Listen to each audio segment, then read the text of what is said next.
भगवान शिव और भक्त मार्कंडेय की कहानी एक ऋषि थे मृकंडू, जो अपनी पत्नी मरुधवती के साथ तपस्या में लीन रहते थे। लेकिन उनके जीवन में एक कमी थी।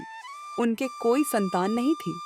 अपने जीवन को पूर्ण करने के लिए उन्होंने भगवान शिव की कठोर तपस्या की।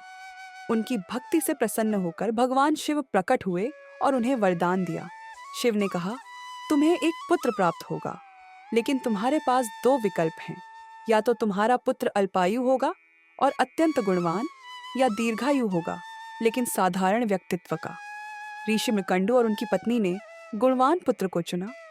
समय के साथ एक पुत्र का जन्म हुआ, जिसका नाम रखा गया मार्कंडेय। बालक अद्भुत प्रतिभाशाली और भगवान शिव का परम भक्त था। जब मार्कंडेय की उम्र 16 वर्ष हुई, ऋषि मृकंडू को याद आया कि यह उसके जीवन का अंतिम वर्ष है। उन्होंने इसे अपने पुत्र को बताया, लेकिन मार्कंडेय न घबराया, न निराश हुआ। उसने भगवान शिव की आराधना और अधिक तीव्रता से शुरू कर दी।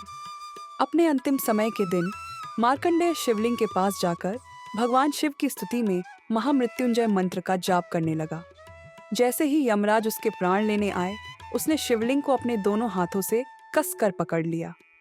यमराज ने उसे चेतावनी दी, लेकिन मार्कंडेय ने शिवलिंग नहीं छोड़ा। अचानक भगवान शिव शिवलिंग से प्रकट हुए। उनके क्रोध से पूरी सृष्टि कांप उठी।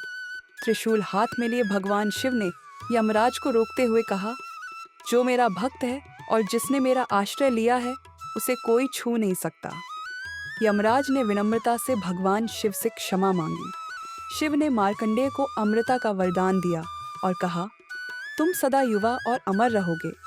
तुम्हारी भक्ति की कथा युगों युगों तक सुनाई जाएगी। इस प्रकार भगवान शिव ने अपने भक्त की रक्षा की और उसे अमृतत्व का आशीर्वाद दिया। यह कहानी हमें सिखाती है कि सच्चे भक्त को भगवान कभी अकेला नहीं छोड़ते। यह कथा भक्त और भगवान के अटूट बंधन को दर्शाती है।